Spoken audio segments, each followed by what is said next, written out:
Another attack on Kabul airport is highly likely, U.S. President Joe Biden has warned, saying commanders have told him it could come as early as Sunday. The State Department has urged all U.S. citizens to leave the area near the airport because of a specific, credible threat.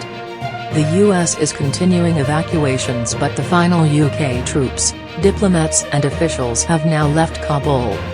A suicide bombing near the airport on Thursday resulted in some 170 deaths. A local branch of the Islamic State group, Islamic State in Khorasan Province, ISK, claimed the attack.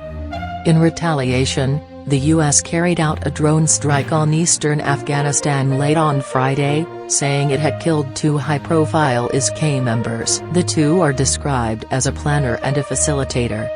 It is unclear whether they were directly involved in planning the Kabul airport attack. This strike was not the last.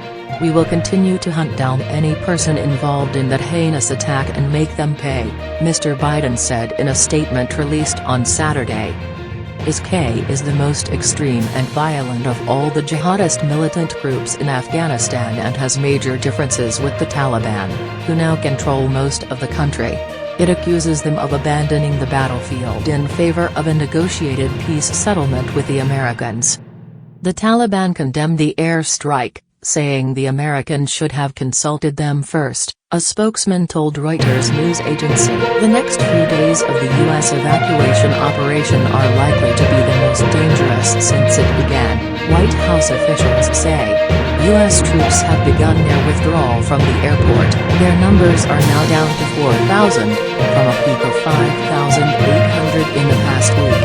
One Western security official told Reuters that U.S. forces were in the final phase, although a time for the end of the operation had yet to be decided. Just over 1,000 civilians remain to be airlifted, the official said. A Taliban official told Reuters their technical experts and engineers were ready to take over the airport when they were given the final nod from the Americans.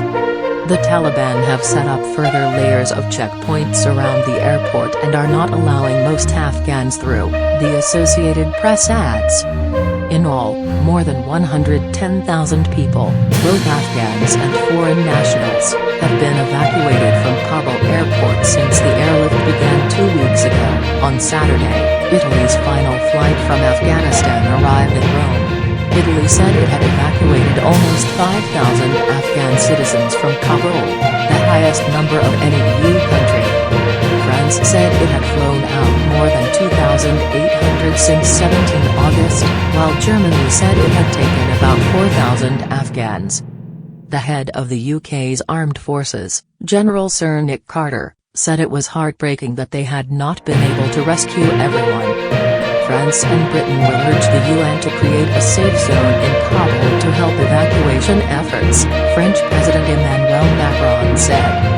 He said it would allow the international community to carry out humanitarian work and maintain pressure on the Taliban. Since the Taliban took Kabul on 15th of August, the Afghan economy has been in free fall as aid donors freeze funds and panic depositors seek to withdraw their money from banks.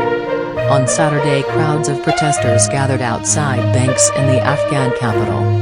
If the situation continues and employees of the government don't get their salaries and a businessman cannot get his money from the bank for trading, the result of this is very horrible, and there will be poverty in the society as well, and no one can solve that issue, one man told Reuters.